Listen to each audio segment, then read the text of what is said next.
Tuhaguruke tusome amagambo y'umunsi. Tusimame kwa kusoma maneno ya siku ya leo. Abaroma ibice 8. Abaroma sura 8 umurongo wa 14. Shairi ya 10 na 14. Abaroma ibice 8. Abaroma shairi ya 8 umurongo wa 14. Mstari wa 14. Turasoma mu izina ry'Umwami wacu Yesu Kristo. Abayoborwa n'umwuka w'Imana bose nibo bana b'Imana. Ndongera kwasoma. Twende tusome. Abayoborwa n'umwuka w'Imana bose nibo bana b'Imana. Amen. Reka dusenge. Acha tuombe. Data wa twese uri mu ijuru, izina ryawe ryubahwe. Ibyo ushaka bibeho mu isi kuko bibaho mu ijuru. Dukenyeye ubwami bwawe ngo buze hagati yacu. Uzeweho ubwawe wiyoborere muri aya materaniro. Uzeweho wikorere ufungure amatwi yacu kugira ngo natwe tubashe kumva iby'umwuka abwira amatorero. Dore iri jambo risomwe ari inyuguti, ariko weho niwe ushoboye kuza buri umwe wese ukamuvaniramo icyo kurya. Kuko byanditswe ngo inyuguti irica ariko umwuka agatanga ubugingo. Ngwino hagati yacu buri umwe wese ahabwe icyo kurya giturutse iwawe mu izina ry'Umwami wacu Yesu Kristo. Natwe udusigire kuvuga kandi uduhe ibyo kuvuga bitunganye byo gukomeza itorero ryawe. Byose tubyambaje twizeye mu izina ry'Umwami wacu Yesu Kristo. Amen. Muri iki gitondo twongeye kubaramutsa mu izina ry'Umwami wacu Yesu Kristo. Muri asubuhi tunawasalimu tena katika jina la Bwana Yesu Kristo. Imana ibahe umugisha. Mungu wetu abariki kuba mwaje imbere z'Uwiteka. Ona mnakuja tena mbele za Mungu. Mwaje imbere y'umuntu wari wese. Mnakuja mbele ya kila mtu yeyote. Ahubwo mwaje imbere z'Imana. Bali mnakuja mbele ya Bwana. Icyo waje gushaka nico uratahana. Kile unakuja kutafuta ndicho utapata. Waje gushaka icyo kurya ari ryo jambo ry'Imana uraritahana. Tafuta chakula neno la Mungu utapata. Waje gushaka abambaye neza na urababona. Utafuta wanayovaa vizuri na utapata. Waje gushaka n'abafite amakosa na urabatahana. Utafuta wenye kuwa na kosa na utapata. Sadepa nicyakuzanye uyu munsi. Biko tofauti na kile kilikuleta. Ariko ndakwinginga kuba wasengeye ibyo kurya.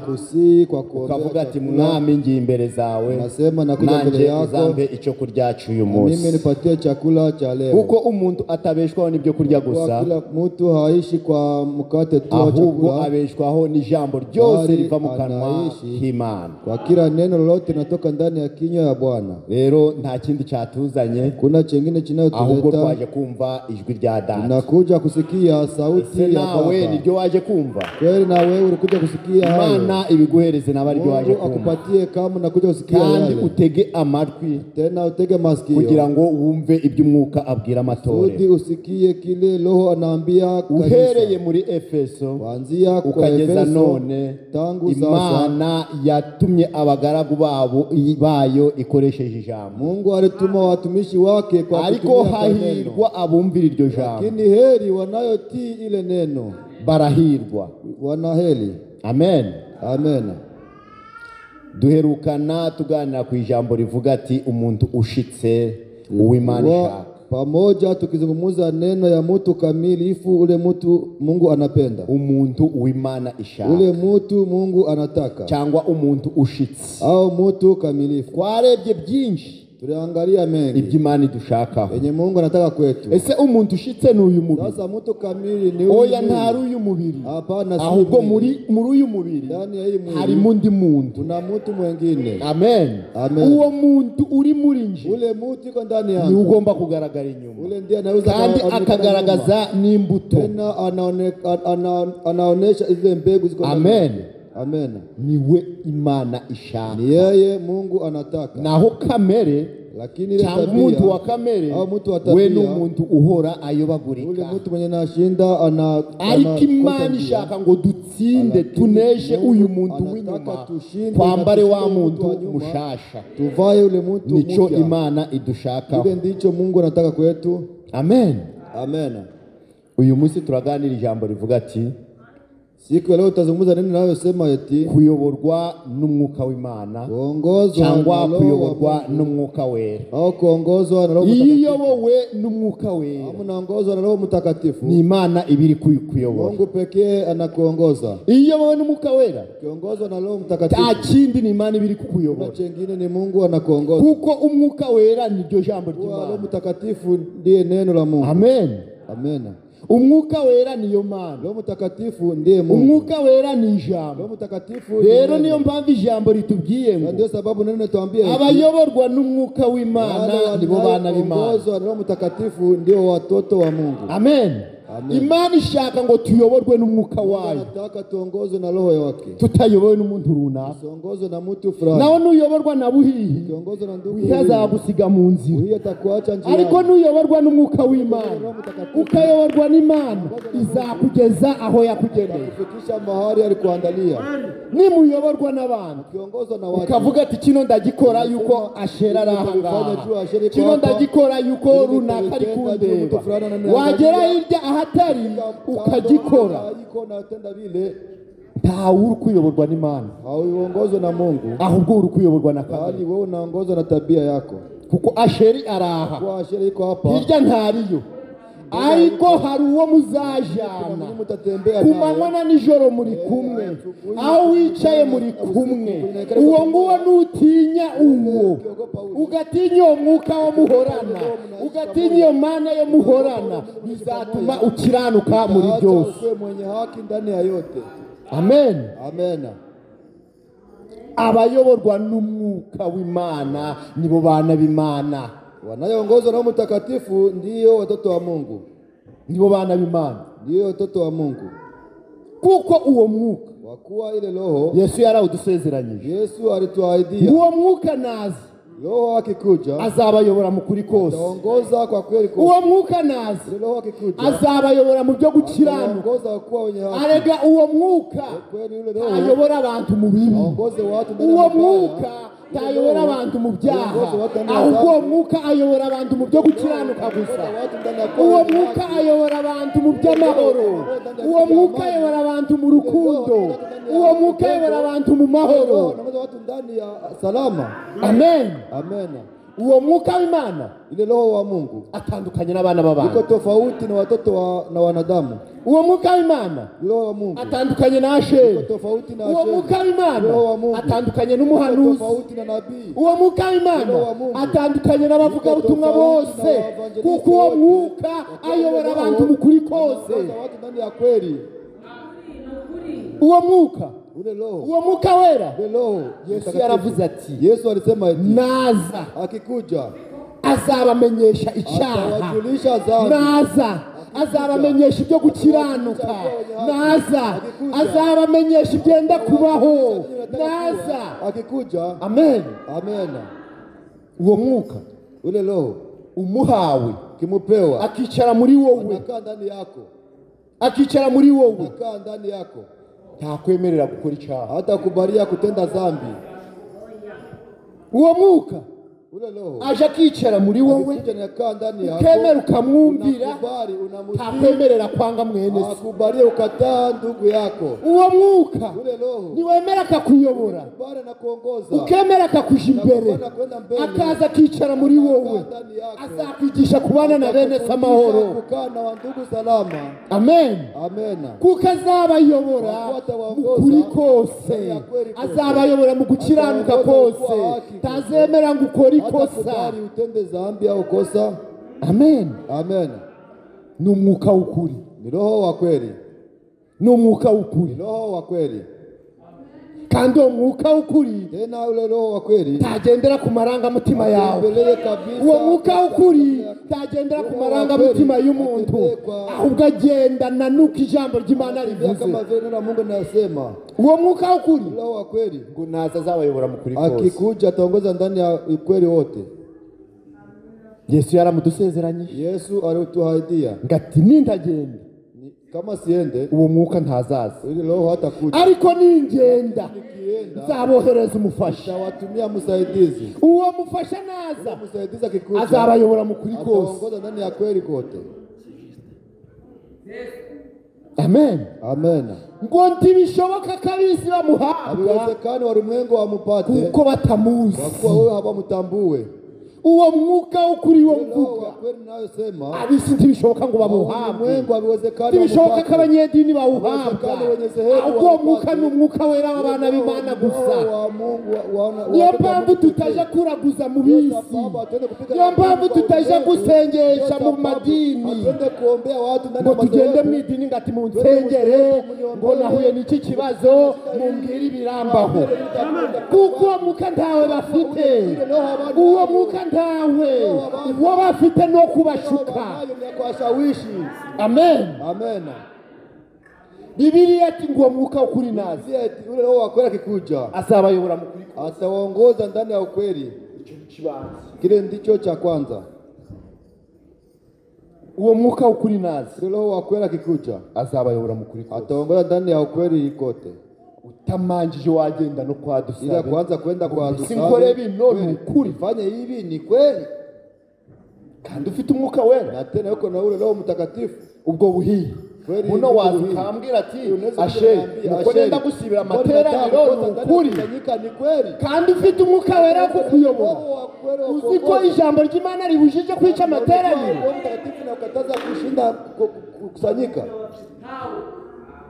Ngo mbese ngo ko ndi kumva nshaka Kweli, kunywa bwana kawa yini, asikia kukunywa ese kunywa kawa divai. yini ni ukuri? Kunywa kadivai ni Kandi kweli. uzi ko umwuka w'Imana Roho Mtakatifu atubuza gusinda, ukataza kulewa. ngo uwo mwuka w'ukuri Roho naza wa kweli akikuja azabayobora mu kuri kose. ataongoza ndani ya ukweli kote. Twemere kuyoborwa n'uwo mwuka wera, Bali kuongozwa na ule Roho Mtakatifu. tutayobowe n'amarangamutima, Tuongozwe kabisa. tutayobowe n'intekerezo z'abana b'abantu, ahubwo twemere tuyoborwe n'ijambo ry'Imana. Nituyoborwa n'ijambo ry'Imana nta kabuza tuzazamuka, Bila shaka ariko nituyoborwa n'abantu tukiongozwa na wanadamu, umuntu azagukoresha ibyo yishakiye, mtu atakutendesha vile anayotaka, umuntu azagutwara iyo ashaka, atakupeleka kwenye anataka, umuntu azagukoresha ibyo we agomba, peleka kwa vile vyenye nataka, azakuyoboza n'amarangamutima ye. atakuongoza kabisa kwa mapenzi yake tu. Amen. Amen. Ahubwo ikimana dushakaho Mungu anataka kwetu kuyoborwa n'ijambo ry'Imana, tuongozwe kandi na iryo jambo ry'Imana ntarindi, niwe mwuka wera, ndiyo Roho Mtakatifu, niwe mwuka wera. ndiyo Roho Mtakatifu. Amen. Amen. Abayoborwa n'umwuka w'Imana bose nibo bana b'Imana. Wanayoongozwa na Roho Mtakatifu wa Mungu ndio wana wa Mungu. Amen. Amen. tuyoborwe n'umwuka w'Imana. tuongozwe na roho wa Mungu. Tuyoborwa n'umwuka w'Imana. Tuongozwe na roho ya Mungu. Uzakorana bya bindi Na utatenda na vile byo Venus atakubwiye. yenye Venuste hakuambie. Nituyoborwa n'umwuka w'Imana. Tuongozwe na Roho Mtakatifu wa Mungu. Uzakorana bya bindi Utatenda na byo vile hamenya atakubwiye. hakuambie. Kuko uwo mwuka Kwa ile roho ngo naza akikuja azabigisha. atafundisha. Azabigisha. Azaba umwigisha nyakuri. Kwa mwalimu wa kweli. Amen. Amen. Ngo mu minsi y'imperuka Siku ya mwisho uzigisha undi kumenya Imana. atafundisha wengine Ahubwo kuelewa uwo mwuka ukuri naza ni uzabigisha. Akikuja atawafundisha. Azaba umwarimu. Atakuwa mwalimu. Amen. Amen. Numara kumwakira Kisha mpokea. ntabikenewe ngo mbaze ngo ese gutanga icya 10 n'amaturo ni byiza. Oya, uwo mwuka ukuri nabikwigisha. Hapana, roho wa kweli akufundisha yale. Amen. Amen. Ese gucererwa ni byiza.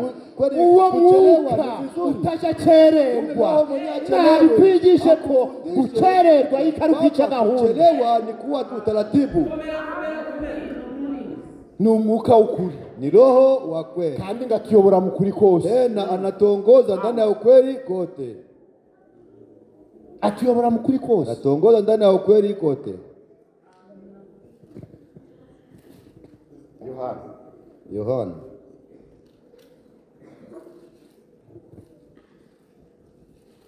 Ni umwuka ukuri, Roho wa kweli. atuyobora mu kuri kose. Anatuongoza ndani ya ukweli kote. Mwumve Yohana 16. Sikie Yohana 16. Reka duhere ku murongo wa 12 Tuanzie kushairi ya 12 kugeza kwa 13. hadi ya 13. Uyu ni Yesu. Huyu ni Yesu. Ndacyafite ibyo kubabwira byinshi, ariko ubu ntimubasha kubyihanganira. Ariko ubu ntimubasha kubyihanganira. 13. Uwo mwuka ukuri nazi azabayobora mu kuri kose. Amen. Kuko atazavuga kubye, ahubwo ibyo azumva nibyo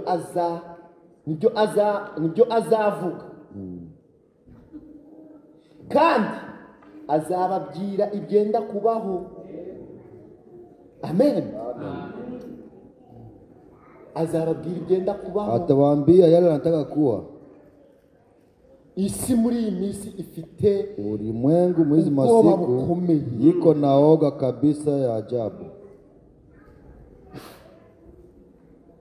Ariko twebwe abana b'Imana, Lakini sisi watoto wa Mungu ubu dutegereje kugaruka kwa Kristo. hivi tunachunga kurudia kwa Kristo. No, uwo mwuka ukuri Sasa ule roho wa kweli ngo naza akikuja azababwira atawajulisha ibyenda kubaho. na yale anataka kuwa. Weho nawe Wewe na yeye muzaba mufitanye relaso. takuwa mwiko na umoja. Azabigisha. Atakufundisha. Bwira ati Akwambie eti reba igihe kigeze. angalia kwenye wakati na ikigenda hari cyo kudamarara. wakati si ya kukaa Ikigenda hari cyo kitako. gushaka Ni wakati amadolari. si ya kutafuta pesa. Ikigihe ni cyo Ni kwiyeza. wakati ya kutakasa. Iki gihe turimo ni cyo kwitegura, kuko igihe kirasohoye. Kuwa kabisa wakati Ariko mu gihe utaramuhabwa, wakati baada wewe apewa wewe mpewa uzakora ibyo wishakiye. utatenda yale unayotaka.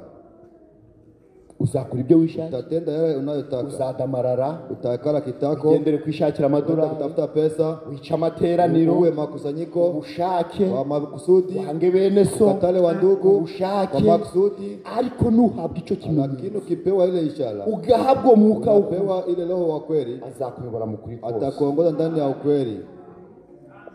Ndakwinginga mwene data, Nakusihi ndugu. mushiki wanje, Dada. nawe uri kumva muri Kama wowe unasikia ndani yako. utarahabwa uwo mwuka Ujapewa we ile Roho ngabe Mtakatifu. umuyobozi Akuwe wawe, mwongozi wako. usaba imana imuguhereza. Ombe Mungu akupatie. Amen.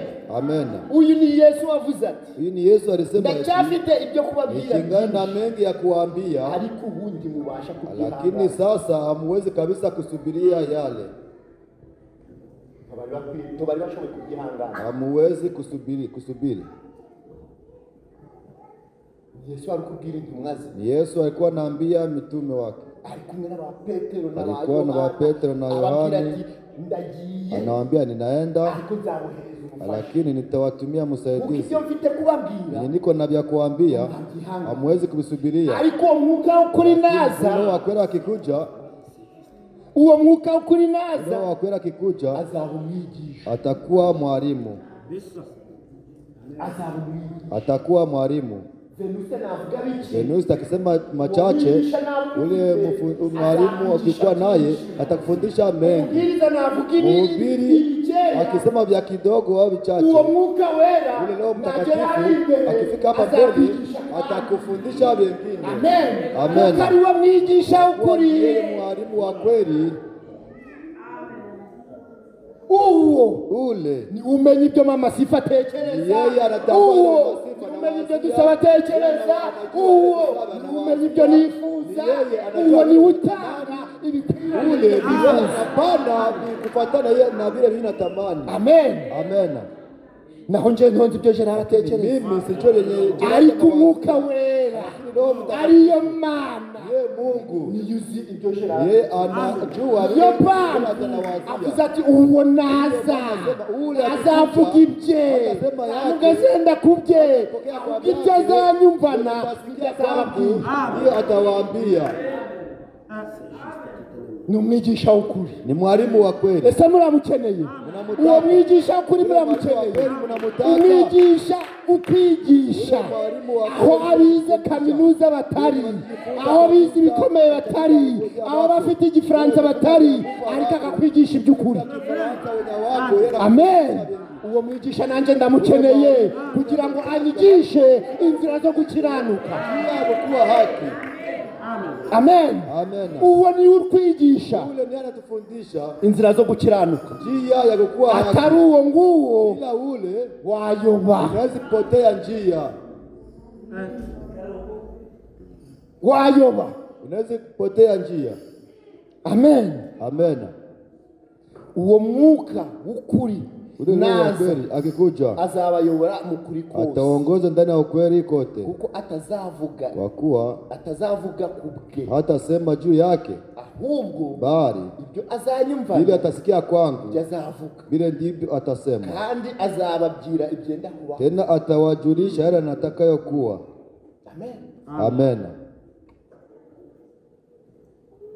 Jewe Mimi nashobora ninaweza kuzababwira ibyacu, kuja nawaambia vyangu, kababwira ibyo nifuza, ninawaambia vile nayotamani, ndetse ngashaka na muno muri tena natafuta ndani ya Biblia au ndani ya Biblia ibinshyigikiye. mafundisho yenyewe inanitegemea. Birashoboka, Binawezekana, birashoboka, binawezekana, ariko se lakini naba ufite uwo mwuka kama uko na ule Roho wa uwo kweli, mwuka ukuri azakubwira ati atakwambia ibi ntari byo, hivi si kweli, ibi ntari byo, hivi si kweli, ibi ntari byo. hivi sio Ahubwo kweli. umwuka ukuri Ule Roho wa kweli kwigisha bino bino bino. na hivi. Amen. Amen. Abagalatiya, Wagalati. dusoma Abagalatiya. Some Wagalati.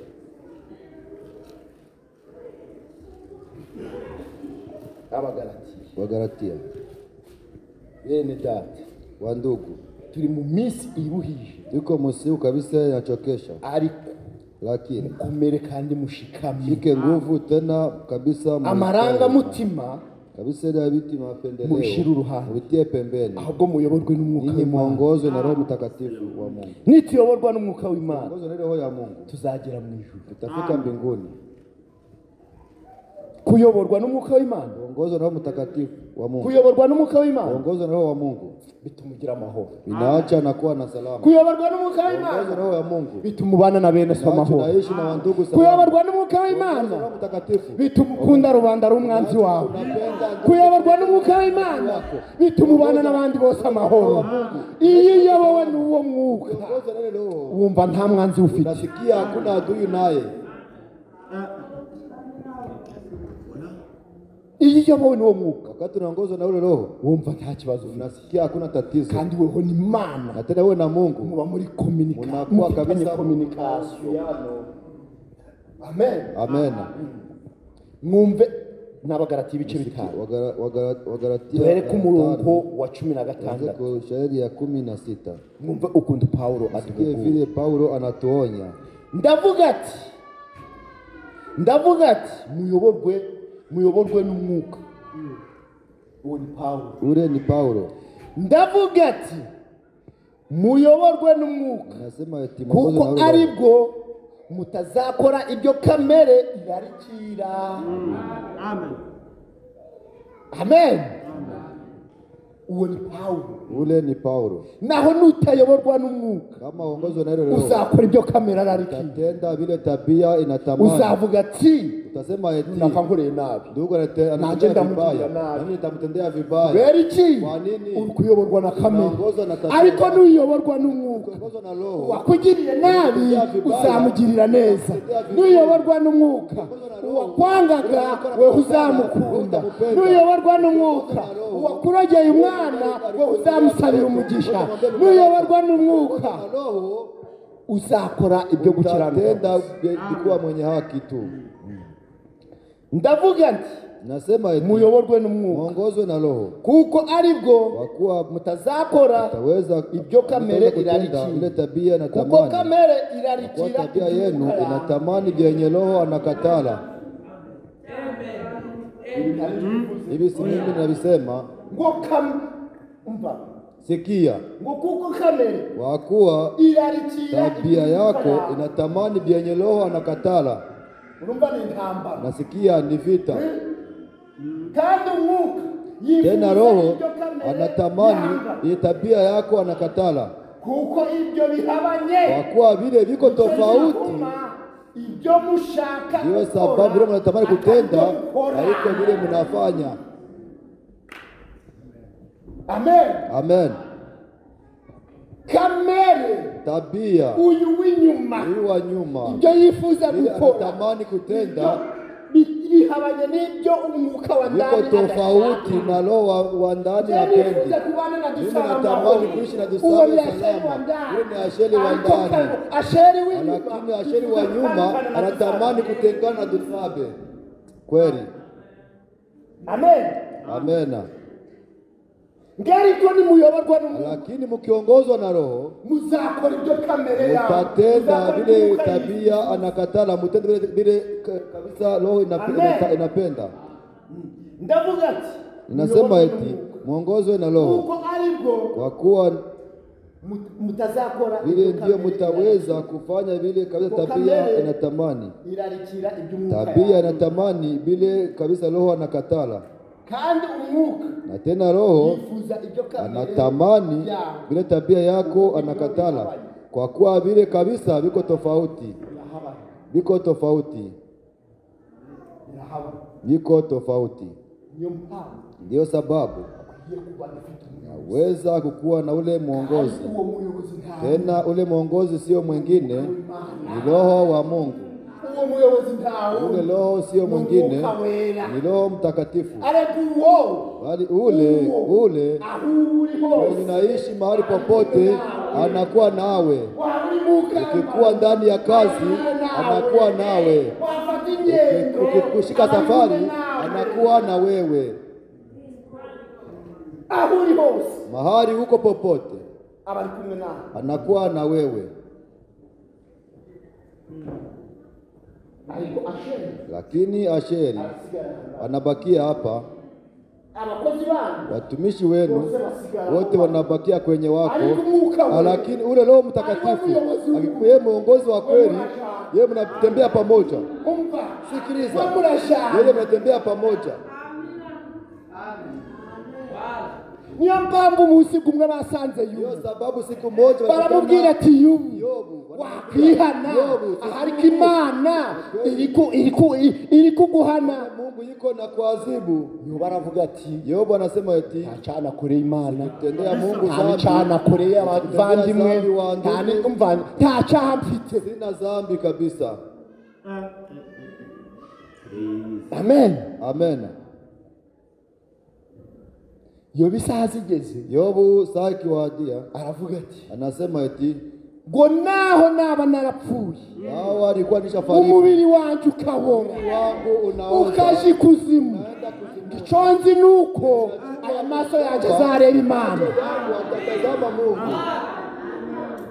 Niyo mpamvu Ndio sababu tudakwiye guteza agahinda umwuka wera. kabisa Biranditswe ati ntimuteze agahinda umwuka wera wabashiriweho kuba ikimenyetso. aliwekewa kuwa kabisa alama kwenu. Ntimumuteze agahinda. Msimuhuzunishe. Umwuka wera Roho Mtakatifu uherutse nawe ababyeyi ati ngameze nk'inuma. niliwaambia kama yuko kama njiwa, Tabana n'icyaha, haishi pamoja na dhambi, tabana n'umuntu wanduye, haishi pamoja na mtu mwenye kabisa tatura mu buturo bubi, haishi kabisa agatura ahakiranutse, yeye anaekaa makao atura ahaboneye. yeye anakaa kabisa Uwo mahali mwuka wera patakatifu. ntashobora kubangikana n'ibindi byose. Uwo mwuka wera aba Ule wenyine. Mtakatifu anaishi pekee. Iyo umurakaje Wakati unamhuzunisha avamo, anatoka, akigendera. anajiendea. Wakwihana Wakati unatubu akagaruka, anarudia, akongera akagusubira. anarudia ndani yako. Ariko utakwihana, Lakini kama hautubu, utakwihana ngo uba mu bikuruta. unakuwa mubaya zaidi. Iyo ugiye urabona ibihugu, Wakati unaenda unapata maonyo ejo bakaza bakaguhugura, yake, wanakuonya ukavuga ati niko byahoze. kama ni vile vya kawaida. Ukongera ejo bakaza kuguhugura, wanakuja kuonya niko byahoze. ni vile kawaida. Tugira akanya ko Hautakuwa kwisuzuma na muda ya kujichunguza, ngo wihane. utubu. Umwuka wera agendera Roho ko, Mtakatifu anaenda karote. noneho nibwo mubona Ndio wakati unaangalia warura umufurere ule mwenye alikuwa ni ndugu abaye mubi kuruta, anakuwa mubaya zaidi, abaye mubi kuruta. anakuwa mubaya zaidi. Nuko Yesu niwe wavuze ati Yesu ndiye alisema eti nimusengera umuntu mukiombea mtu abadayimoni bakamuvamo, pepo mubaya inamtoka ndani, hahandi hagasigara hera, pale kunabakia ni patakatifu tu, hagakurwa, unafagiliwa.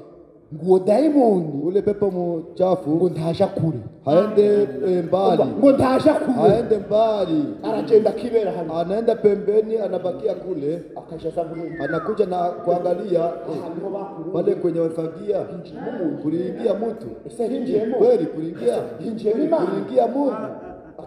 Anakuja na anatazama. ngiyo ngasanze hadakubuwe, Tena hakufagiliwe, iyo hasanze nta muntu winjiyemo, hagasanga ari ubusa, nta kindi cyari cyajamo, garagenda agashaka barindwi bamurusha imbaraga. wanamzidia nguvu, Iyo bamurusha imbaraga, wale wanamzidia nguvu bakaza wanakuja, kuko hakubuwe kwa kuwa kunafagiliwa, nta kintu kirimo, hakuna kitu kiko ndani, ngo bakicara mu wanyu. wanaikala ndani ya ule mtu. Noneho Sasa kabona ngabaye mubi anakuwa mubaya tambere. zaidi vile alikuwa. Niyo mpamvu bene data, Ndio sababu wa ndugu, iyo wihannye kama icyaha, unatubu dhambi, ukihana inzoga, ukihana ubusambanyi, ukihana uburozi, unatubu kabisa bisaba uoga, ngo bina- wirukange vuba vuba ubwire Imana ngo Mana nkeneye Mungu, uze wishare ninatamani ukuja ukae bino wime kuja kabisa umiliki, umpumishe amaso unge macho, tekongera kubona biriya uweze bizanditswe, kutazama vile ahubwo weho umbere umuyobozi. ukuja ukiwa mwongozi kwangu. Amen. Amen. Ariko iyo ubaye gutyo Lakini kama inakuwa hivile, ukaba ubusa, unakuwa bule mtupu, abadayimoni baraza, pepo mchafu anakuja wanaikala, noneho ukaba mubi, unakuwa mubaya zaidi. niyo mpamvu uzahura n'abafureri. Ndio sababu utakutana ndugu Iyo yambaye umubiri, wakati anavara mwili, abadayimoni pepo bamwicayemo, mubaya wakimuikala ndani, yagukubita n'ikofi, anaweza kupiga kabisa na kofi. ukibaza uyu ni umufureri, Unawaza huyu ni ndugu, yarabatijwe, huyu alibatiziwa, uyu yatera intambwe, huyu alipiga hatua. yarateye, Ndiyo, ariko ageze nyuma agera aho yicara, umwuka wera avamo, hicayemo abadayimoni. Anatoka, kunaikala ndani yake pepo mchafu, Ngaba mubi anakuwa mubaya kuruta zaidi. ubwa mbere, Mbele kubera muri we kwa kuwa ndani yake akupokea Roho Mtakatifu, akuja ikale. Ndio sababu utatenda dhambi, hakuna moyo wa kumshtaki. Ataikala kwa kushalati, hakuna moyo anayo. Ataikala mushalati, hakuna roho anao.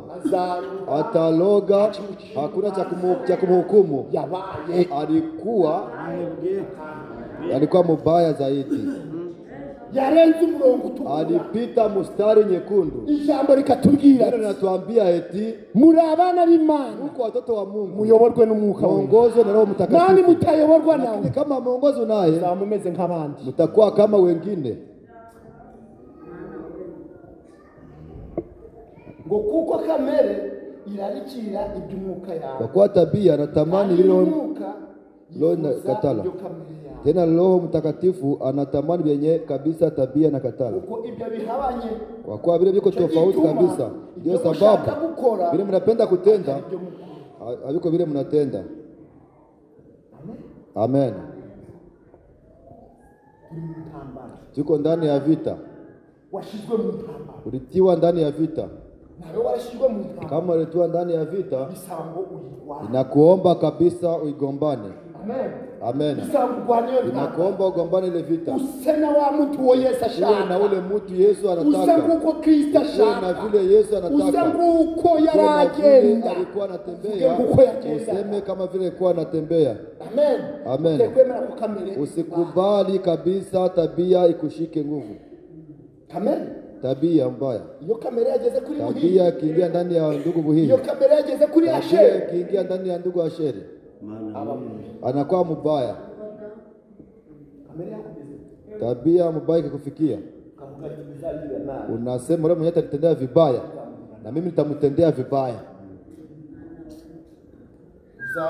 Mwenye atanikatala na mimi nitamkatala. Na tena mimi nitafundisha na watoto. Ndio.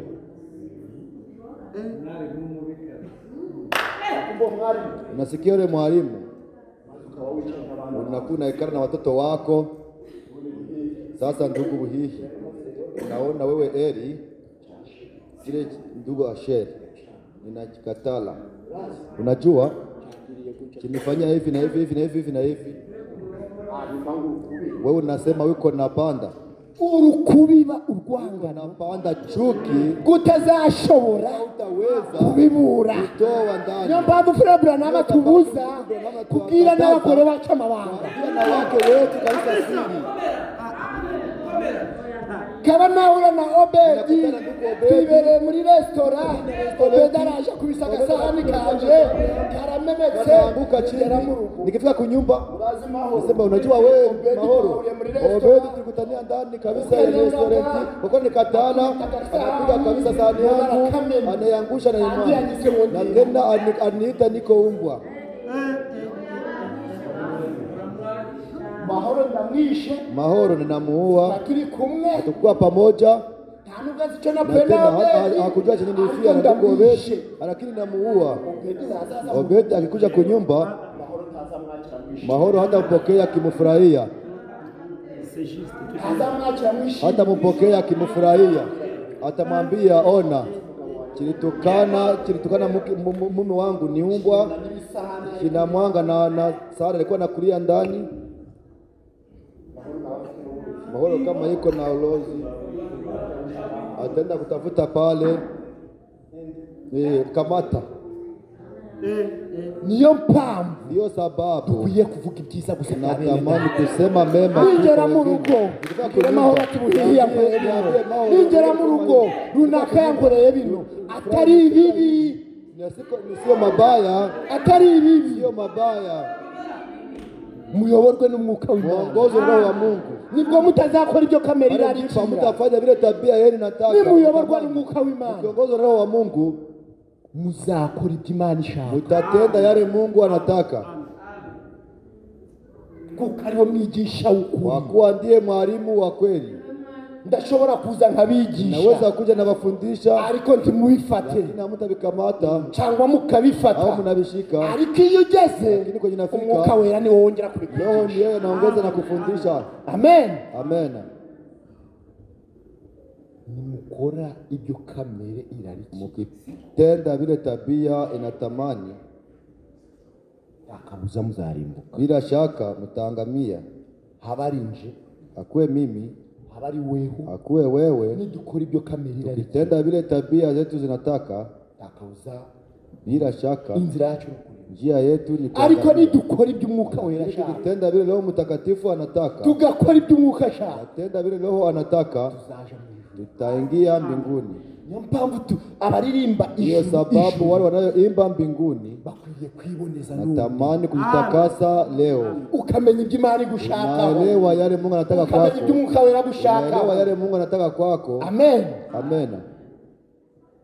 Muyoborwe n'Umwuka w'Imana, Muongozwe na Roho Mtakatifu. ubwo mutazakora Wale ndipo ibyo mutatenda kamere irarikira. vile tabia zenu zinataka. Muzi ko Umwuka w'Imana ari umuyobozi, Najua kwa kuwa Roho ni Mtakatifu ni umuyobozi mwongozi, mwiza, ni mwongozi ni mwema, umuyobozi uyobora mu kuri kose, ni umuyobozi uyobora mu mahoro, ni umuyobozi mwiza cyane, mwongozi mzuri, umuyobozi.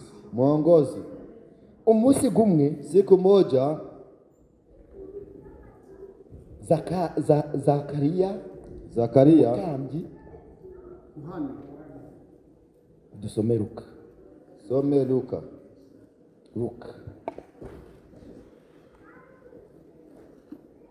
dusome Luka, Luka kabiri.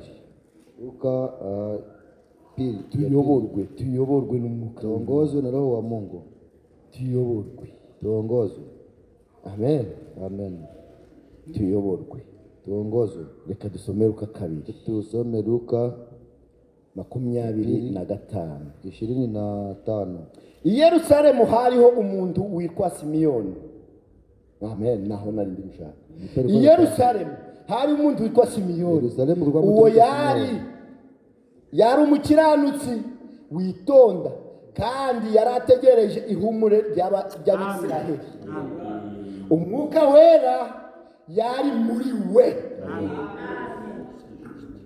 Amen. Amen. Umwuka wera yari muri Roho we. Mtakatifu alikuwa anakaa ndani yake. Ntabwo dukwiriye kuvuga ati umwuka Na sisi wera tunaweza tukasema Roho Mtakatifu akuwe ndani yetu. n'umwuka wera Roho Mtakatifu umwuka wanduye, sio roho kandi mchafu. umwuka wera Roho aba Mtakatifu ahera. anakuwa mahali patakatifu.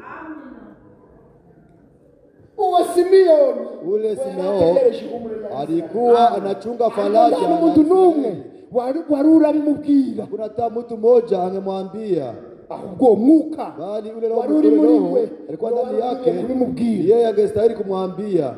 Yarari agasaza, Alikuwa mzee, ageze mu zabukuru, afika kabisa ndani ya Ashaje uzee pe. sana, akaweza kuwa nazeeka, agendera ku kabando, akitembea kwa ariko tumbo. isaha igeze, Saa isaha ikitimia, igeze, saa umwuka ikitimia, wera aramubwira Roho Mtakatifu ati ihumure rya Isiraheli rirasohoye none. Israeli linatimia leo.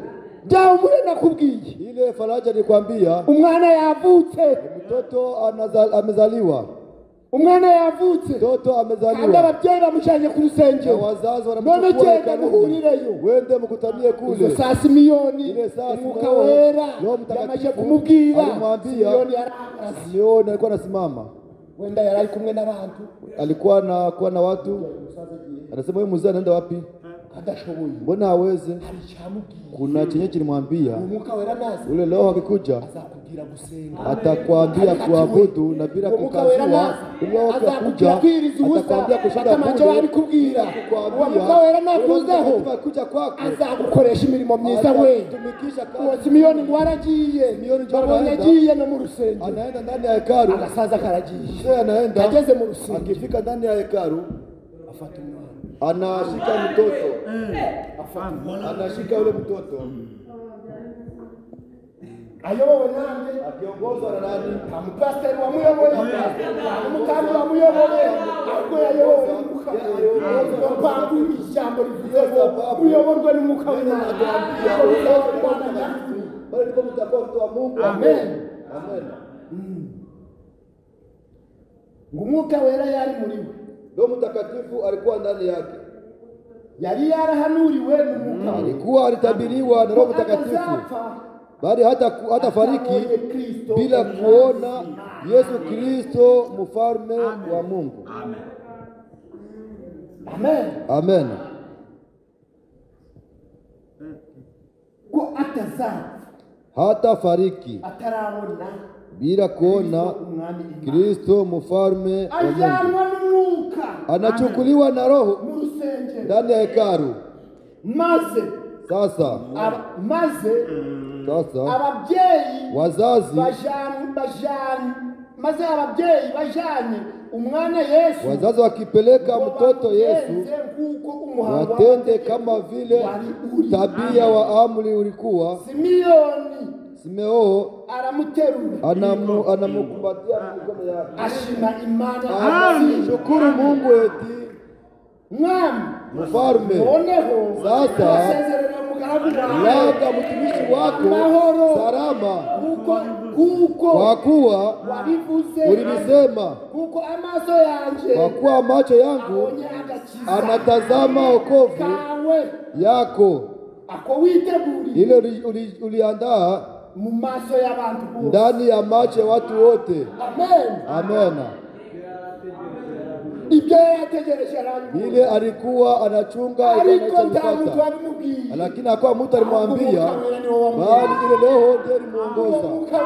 Ule Roho Mtakatifu ndiye tunataka, ule Roho Mtakatifu ndiye tunatamani akuja tuongoze, kwa kuwa hatatenda vile tunataka, ndipo hatutatenda vile tunataka, ndipo hatutatenda vile tunatamani. Tukimupewa tunamupewa.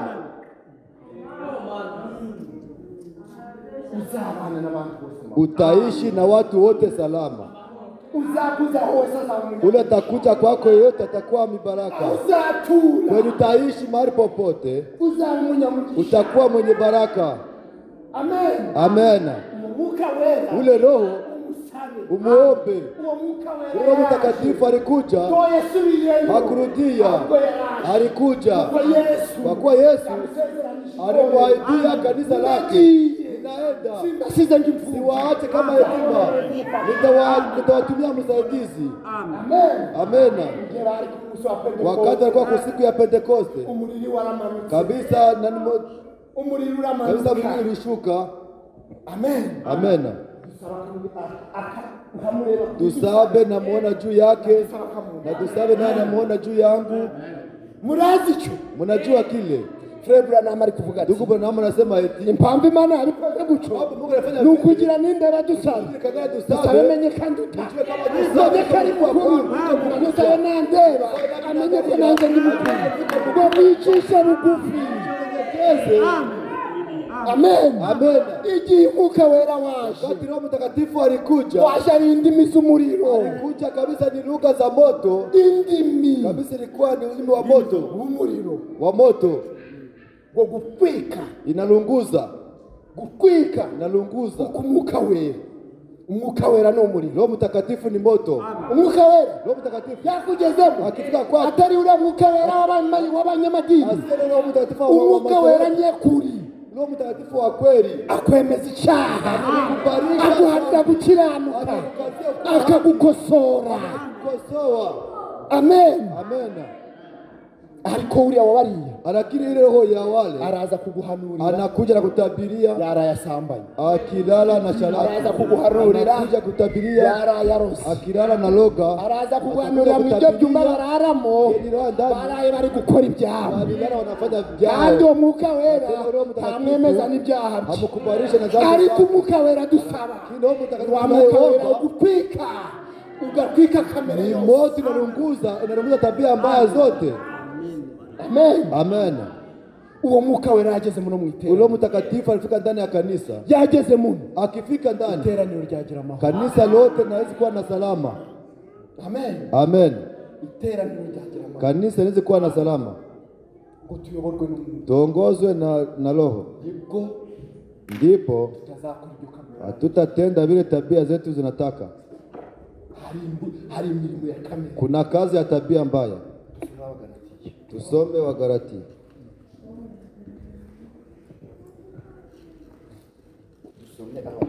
Tusome Wagalatia. Muone kazi ya tabia mbaya. Kama Paulo alisema eti muyoborwe n'Umwuka, muongozwe na Roho. Alikuwa na sababu kuko umuntu wa kamere, kwa kuwa mtu wa tabia akora ibintu bizira, anatenda vitu kabisa bichukia, akora ibintu bizira, anatenda kabisa maovu. ndongera kwasoma Utaongeza kwa Abagalatia 5 Galatia 5:16 sura ya 16 ndasoma ngeze kuri 20. tasoma hadi 21. Ndavuga ati muyoborwe n'umwuka, kuko aribwo mutazakora ibyo kamere irarikira, kuko kamere irarikira ibyo umwuka yanga, kandi umwuka yifuza ibyo kamere yanga, kuko ibyo bihabanye. Nico gituma ibyo mushaka gukora atari byo mukora. Ariko nimuyoborwa n'umwuka, ariko niba muyoborwa n'umwuka, ntimuba mugitwarwa n'amategeko. Bashobora kuvuga amen? Unaweza kusema amen? Ni muyoborwa n'umwuka, mkiongozwa na Roho, ngo ntimuba mugitwarwa n'amategeko. Yeye hamutembee kwa amri. Arakomeje 19 ngo dore imirimo ya kamere iragaragara. Dore imirimo ya kamere, angalia, ni kazi ya tabia ni hii: usambana, usharati, no gukora ibiteye isoni, kutenda vile kabisa n'igisoni cye, no gusenga ibishushanyo, sanamu, no kuroga, na kuloga, no kwangana, na kuchukiana, no gutukana, na kukufuru, n'ishari, na chuki, n'umushinya, na kisirani, n'amahane, no kwitandukanya, na kutengana, no kwirema ibice, na kufanya kabisa no vipande, kugomanwa, no gusinda, na kuima mtu vyake, na kulewa, n'ibiganiro bibi, na mazungumzo mabaya, n'ibindi byose bisa na vile bityo. vingine vinafanana na hivyo. Ndababwira hakiri kare, nawaambia kuchikane mapema, kuko nababwiye kera, kama vile niwaambia zamani, yuko abakora ibisa bityo, wale wanayotenda vinayokuwa kama hivyo hawatariti ufalme wa Mungu.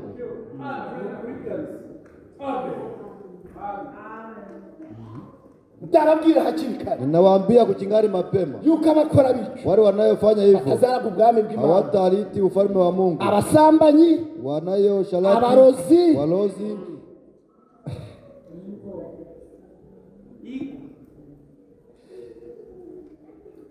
abasambanyi, kuna washalati, abarozi, walozi, abicanyi, wale wauaji, abagirishari, abasenga ibishushanyo, wale wanaabudu sanamu, abitandukanye, wale wanayojitenganisha, abirema ibice, wale wanayojitenganisha na wengine, abirema ibice, wale wanayojitenganisha na no wengine, kugomanwa, no gusinda, na kulewa, na mazungumzo mabaya, n'ibindi bisa bityo, na vile vinafanana na vile. Ndababwira hakiri kare, nawaambia uchingane mapema, abakora ibisa bityo wanayotenda vinafanana na hivyo hawataliti ufalme wa Mungu. Amen. Amen. Kwitandukanya n'abandi, kutengana na wengine. Kubera icyo bitandukanya na mwene. Kwa nini unatenganisha na ndugu? Kubera icyo bitandukanya. Kwa nini unatenganisha na ndugu? Kwitandukanya, kutengana, kwitandukanya rimwe gusa. Unatengana ni moja tu, iyo habonetse inyigisho y'Imana, wakati kunapatikana mafundisho ya uongo. Kwitandukanya rimwe gusa, unatengana ni moja tu, iyo habonetse inyigisho y'Imana, kunapatikana mafundisho ya uongo. Kandi nabwo na tena iyo mugiye guhugura wamu, wakati mnaenda kuonya ule mtu, kamwereka aho yayobeye, akapotea, anawakatalia, kwemeye kwitandukanya. bali ndipo tunakubaliwa, kuko Imana yatandukanyije umuco n'umwijima. Mungu alitenganisha kabisa. Niyo mpamvu nazo kwitandukanya n'ibibi, sababu na sisi tunatenganisha na mabaya, tukabita kure, tunabitupa mbali. Ariko ni witandukanya na mwene so, kubw'inyungu zawe kabisa, kubw'ibyo ushaka, ico ni icyaha. Ninapenda ile ni dhambi. Amen. Amen.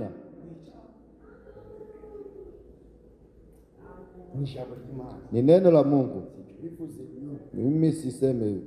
muyoborwe n'umwuka muongozwe na roho. ngo muzakora Pale ndipo mtaweza kufanya ibyo kamere itarariki. ile tabia. Nimuyoborwa n'umwuka, Ukiongozwa na roho, nimuyoborwa n'umwuka ukiongozwa na roho, muzakora ibyo Imana ishaka. utatenda yale Mungu Ijambo anataka. twari turi kuganira ati Ndio neno tulikuwa tunazungumza. muyoborwe n'umwuka. Muongozwe na roho. Amen. Amen.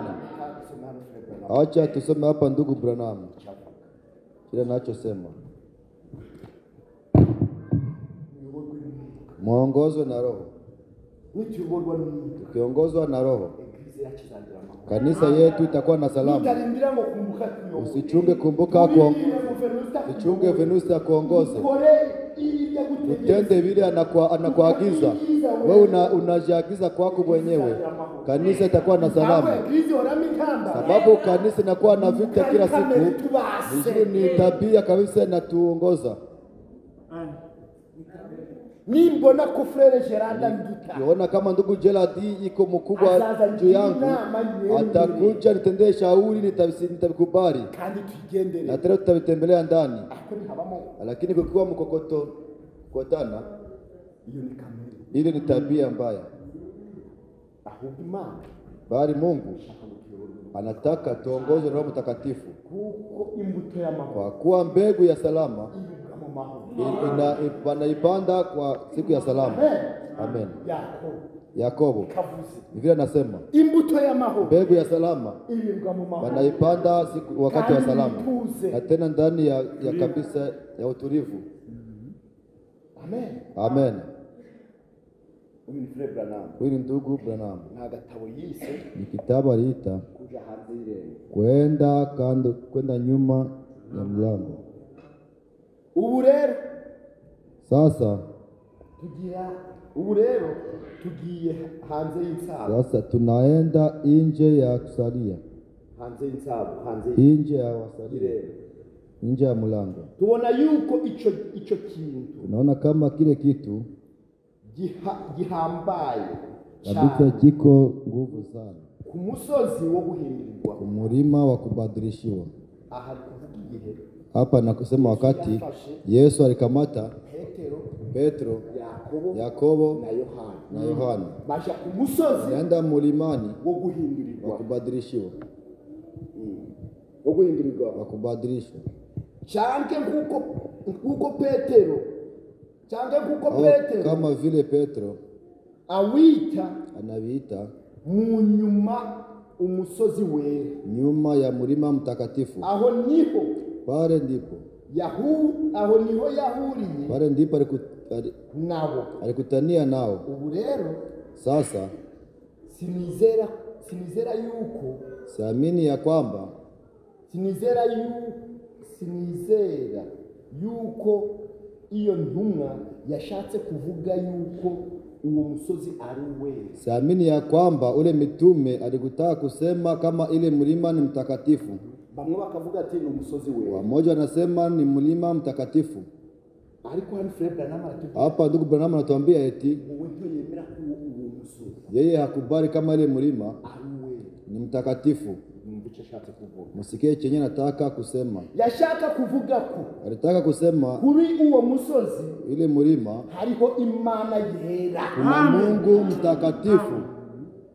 Kuri uwo musozi Ile mlima igihe Eliya wakati na Eliya Mose na Mose baje, walikuja, igicu mu ijuru kiravuga ati wingu juu mbinguni nasema eti nguyu mwana wanje nkunda, ndio mtoto wangu napenda, mwumvire. mumutii.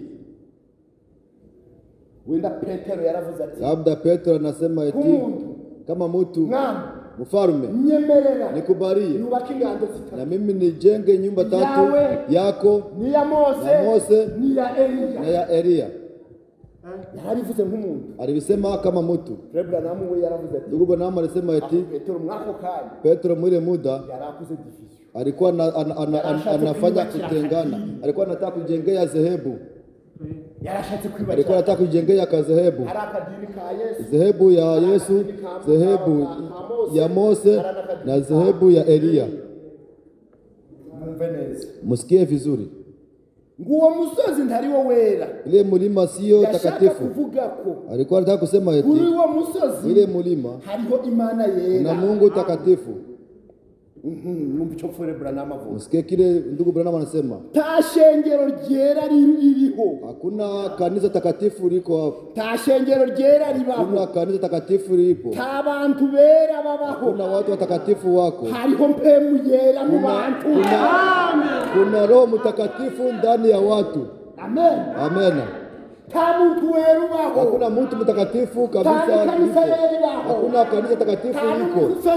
Hakuna mlima takatifu yuko. Bali kukifika mtakatifu, ndio tunabadilishwa patakatifu.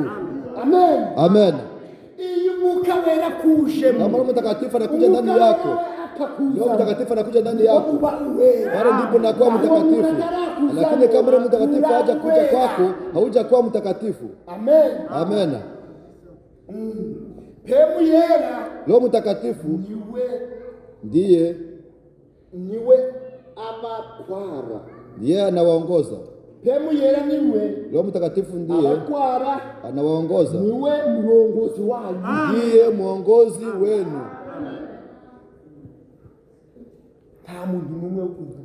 Hakuna mtu tamu mmoja anakuongoza au anakuamuru. Hakuna tamu mtu mmoja anakuongoza. Ule Roho Mtakatifu akuongoze. Amen. Hakuna mlima takatifu inaishi. Hakuna mtu mtakatifu ipo. Mnabisikia? Bali wakati Roho Mtakatifu anafika ndani yako, ile Roho Mtakatifu akifika ndani yako, pale ndipo unabadilishwa mtakatifu. Wakati Roho Mtakatifu anafika kanisa, ndio hii mlima itakuwa mtakatifu. Ndipo taifa yote itajua pale kuna kusanyikia watakatifu, kwa kuwa mtakatifu alishapafika. Amen. Tukiwa watakatifu na tena tuongozwe Roho ya Mungu, ndipo tutaitwa wana wa Mungu. Amen. Neno la Mungu lituambia eti ndipo mtakuwa watoto wa Mungu, mkiongozwa na ile Roho. Bila shaka atawaongoza kama vile ndiye mwongozi wenu, na Mungu awabariki.